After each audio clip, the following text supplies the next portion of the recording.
자, 여러분 좀 살다 보면 이런 생각이 어느 순간 들지 않아요? 얼마 전에 우리 직원들끼리 얘기를 하는데 이런 얘기를 해요. 아, 넌 돈 있니? 그러니까 돈 없지 뭐. 아, 우리는 이제 직장생활 벌써 10년째 했는데 10년이 넘었잖아 나는. 근데 왜 나는 생각해보면 이렇게 뭐하고 살았나 싶어. 모아놓은 돈도 하나도 없고 뭐 이런 얘기를 해요. 참 우리가 되게 살다가 직장생활도 열심히 하고 열심히 일도 했는데 되게 허무해지는 순간이 확 오죠. 언제 허무해져요? 아, 뭐하고 살았나 몰라 여태까지 돈 하나도 안 모으고 이런 생각이 들어요. 그럼 지난 세월 한번 이렇게 계산을 해보면 열심히 살았어. 그리고 열심히 매달 월급도 받았어. 근데 왜 갑자기 이렇게 허무하다는 생각이 드는 걸까요? 그 허무의 기준이 뭐냐 하면요.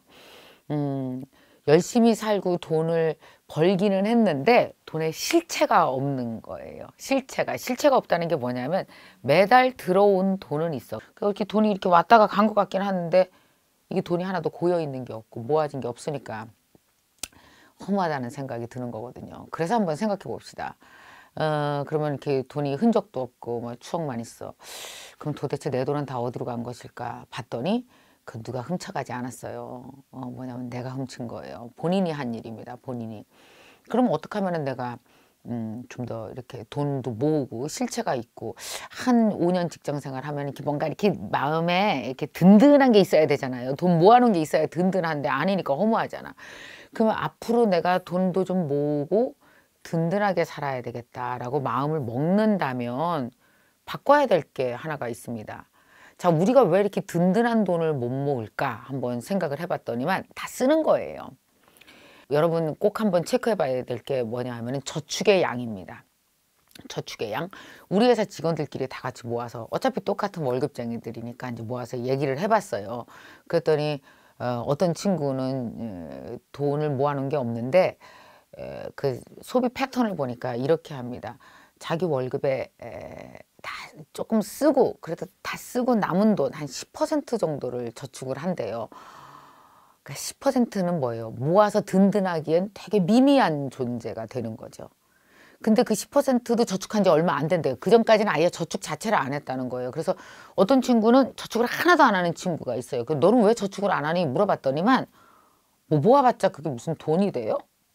어차피 돈이 안 될 거라서 안 모은다는 거예요. 그래서 직장 생활을 벌써 12년 차인데도 모아놓은 돈이 하나도 없어요. 그러면은 그래도 좀 모아야 되지 않아? 그랬더니 뭐 뺄 게 없어요. 자기 소비 패턴 중에서 이 소비를 안 하고 저축으로 옮겨와야 저축할 돈이 생기잖아요. 근데 내 소비 패턴을 쭉 들여다보면 이 소비를 안 할 경우는 너무 슬프대.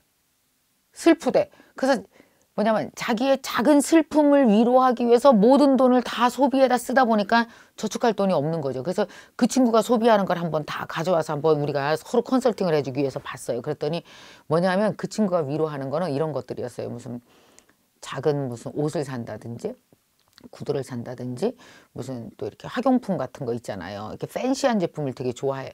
그런 거 다 써. 그러고 나서 다 소비하고 나니까 모을 돈이 없는 거예요. 근데 그런 소비를 안 한다고 생각하면 너무 슬프대요. 근데 여러분 보십시오.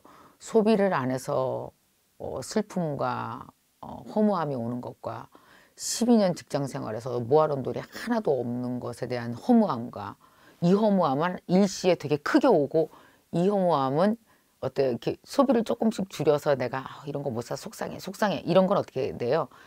이 작은 속상함은 나중에 언젠가 적응되기 시작합니다. 속상했다가 나중에는 속이 안 상하게 돼요. 왜냐? 이쪽 돈이 이쪽으로 이동하니까요. 자, 또 한 친구는 봤더니만 10% 정도를 저금하는 친구가 있어요. 저금을 하는 친구.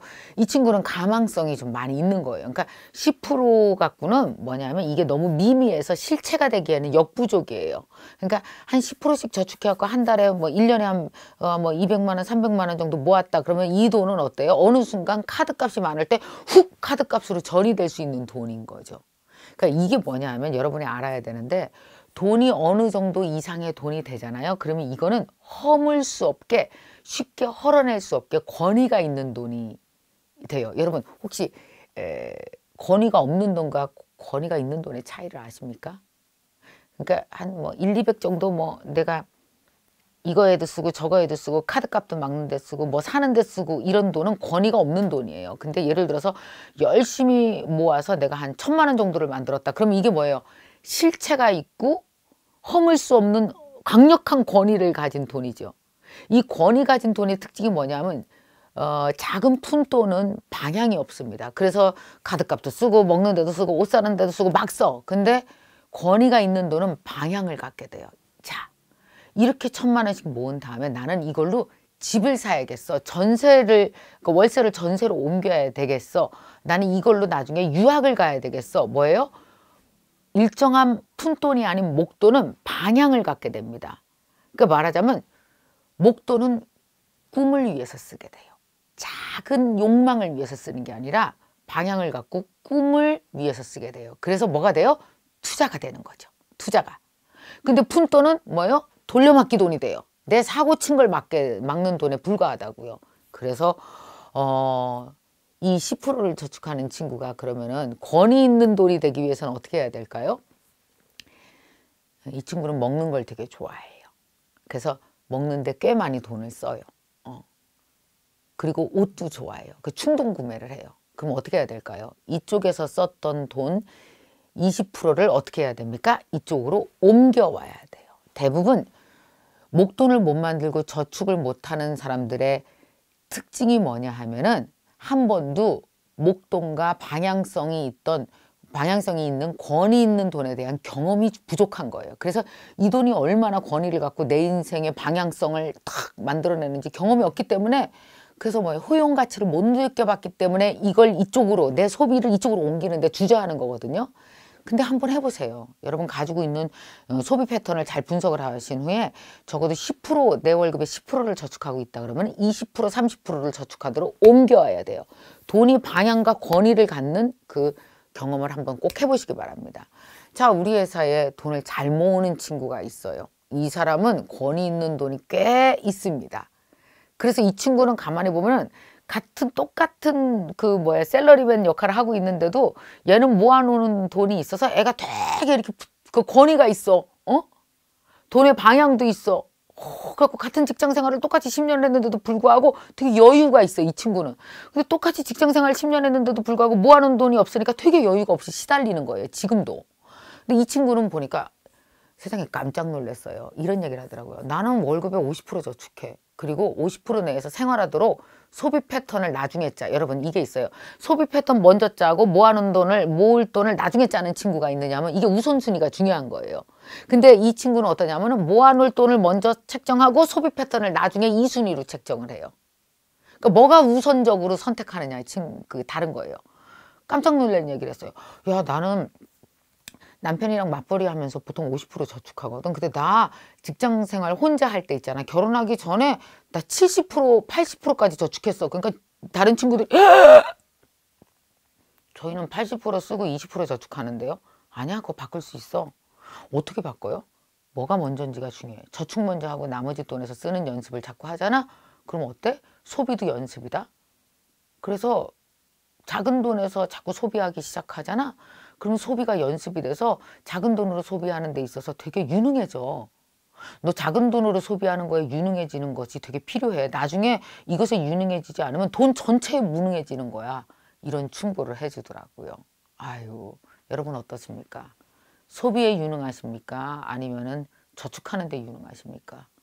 직장생활 첫날부터 어디에 유능한지를 연습하시려면 무엇이 우선순위인지를 결정을 해야 되는 것 같아요. 자, 그래서 자꾸만 뭘 사고 이러는데 집중하지 마십시오. 사실 뭐 자꾸 사잖아요. 그러면 내가 뭘 샀는지도 까먹어요. 그래서 여러분 아시죠? 이 세상에서 제일 재밌는 쇼핑, 가슴 뜨끔한 쇼핑이 자기 집에서 쇼핑하는 거예요. 그게 무슨 얘기인지 아시죠? 사놓은 귀걸이가 너무 많아. 어디 있는지 몰라서 못하는 거예요. 그래서 또 사는 거예요. 사놓은 옷이 너무 많아. 이렇게 뭐 나시티 같은 거 어디에 숨겨져 있는지도 몰라. 입을 만한 거 많은데 또 사죠. 왜 그런지 아세요? 내가 뭘 샀는지 까먹어서요. 그래서 여러분 올해는 집에서 한번 쇼핑해 보시죠. 내가 사놓은 것 중에서 내가 못 챙기고 있는 거 있나? 아마 여러 개가 장롱 속에서 튀어나올 수도 있을 것 같습니다. 자, 한번 생각해 보시죠. 정리해 드리겠습니다. 올해는 반드시 내가 해야 될 거. 권위 있는 돈을 한번 만들어 보자. 내가 감히 못 건드릴 권위 있는 돈. 그 권위 있는 돈이 생기면 나한테 여유가 생긴다 라고 말씀을 드렸어요. 권위 있는 돈을 만들려면 어떻게 해야 된다고요? 맨 먼저 해야 되실 일. 이쪽 소비 패턴과 소비에서 썼던 그 돈을 모으는 돈으로 전환시키셔야 됩니다. 그러기 위해서는 모으는 거 먼저 설정하고 소비를 어떻게 해요? 남은 돈 내에서 소비하는, 그러니까 적은 돈으로 소비하는데 유능한 사람이 되십시오. 그리고 이 목돈이 어느 정도 만들어지면 내가 감히 건드릴 수 없을 정도. 그러니까 세상에 내가 이 돈을 어떻게 모았지? 라고 스스로 막 자부심이 생기는 돈이 권위 있는 돈이에요. 내가 이걸 모으기 위해서 얼마나 고생을 했나. 나 너무 진짜 기특해. 나를 기특해 할 수 있는 돈이 권위 있는 돈이에요. 그러니까 돈이 이렇게 흩어져 있을 땐 권위가 안 생기고 내 노력과 피땀으로 모아놓은 돈에 뭐가 생겨요? 내가 나 스스로가 나를 존경할 수밖에 없는 그 권위가 생겨요. 이 권위 있는 돈은 내가 함부로 허물 수 없을 돈이므로 어때요? 작은 목적을 위해서 쓰는 게 아니라 내 인생의 진짜 위대한 목적을 위해서 이 돈은 방향을 딱 가집니다. 돈이 방향을 갖기 시작하면은 내가 진짜 하고 싶은 일을 하게 하는 강력한 엔진이 되잖아요. 가끔씩 우리는 내가 원하는 일을 하고 싶은데 그 엔진을 남한테 자꾸만 빌어다 써야 될 때가 있습니다. 그러면 남한테 자꾸만 나한테 돈을 달라고 내가 원하는 일을 하게 해달라고 자꾸만 어떻게 하게 돼요? 자꾸만 구하게 돼요. 근데 여러분 내가 추진하는 꿈과 남한테 자꾸 구해서 하는 꿈과 추진력이 다릅니다. 사실 저도 그런 경험을 꽤 많이 했어요. 사람들이 저한테 묻습니다. 내 친구들은 미경아 지치지 않니? 그렇게 왜 이렇게 열심히 일하니? 라는 얘기예요. 내가 원하는 꿈, 내가 원하는 인생의 방향으로 살기 위해서 나한테는 강력한 엔진이 필요해. 근데 그 엔진은 돈도 큰 역할을 하더라. 그래서 나는 나에게 힘이 될 수 있는 돈, 강력한 권위를 가진 돈, 그걸 모으기 위해서 나는 오늘도 또 열심히 일하고 애써. 그리고 그 엔진 덕을 내가 스스로 만든 미래를 위한 그 내가 모아놓은 엔진, 내가 돈을 모아서 만든 그 엔진 덕을 가장 많이 본 사람이 나야. 나는 그 가치를 알거든. 이라고 얘기를 해요. 여러분 지금 현재 적은 돈을 벌건 많은 돈을 벌건 자기를 위한 엔진을 못 만드는 사람이 많습니다. 돈의 액수가 문제가 아니라 소비 패턴 습관의 문제예요. 그러니까 여러분 내게 진짜 내가 함부로 건드릴 수 없는 나에게 되게 큰 자신감을 주는 권위 있는 돈을 여러분 반드시 올해는 만드시기 바랍니다. 그러기 위해서는 소비가 아니라 저축 먼저 세팅하시고 내가 만약에 소비를 이만큼을 했다 그러면 이 소비를 돈을 모으는 대로 전환시키시고 이런 걸 한번 꼭 여러분 결정을 해 보시기 바랍니다. 자, 그래서 돈에 대해서 이렇게 허탈감, 빈곤감 이런 거 매년 반복되면 안 되잖아요. 그래서 올 한 해는 그 빈곤감이 아닌 내 돈이 가진 권위 있는 돈, 나에게 충족감, 행복감, 그리고 내가 해냈다라는 무엇인가 포만감을 주는 돈을 한번 여러분 꼭 모아보시기 바랍니다. 자, 오늘의 미션 드리겠습니다. 아주 쉽죠. 여러분 내가 워낙에 내 소비 패턴 중에서 그냥 별 생각 없이 습관적으로 계속 쓰고 있는 돈이 있을 거예요. 그죠? 그걸 줄여서 이쪽 저축, 권위로, 그러니까 허무한 소비를 내 권위로, 권위 있는 돈으로 옮겨 갈 수 있는 품목이 뭐가 있어요? 항목. 어떤 사람은 맨날 문구점 들리는 거, 어떤 사람은 옷, 어떤 사람은 구두, 뭐가 있을 겁니다. 내 권위를, 내 품위를 손상시키는 나의 묘한 소비 패턴, 바꿀 수 있는 거 뭐가 있는지 여러분 한 두세 가지만 꼭 적어보시기 바랍니다.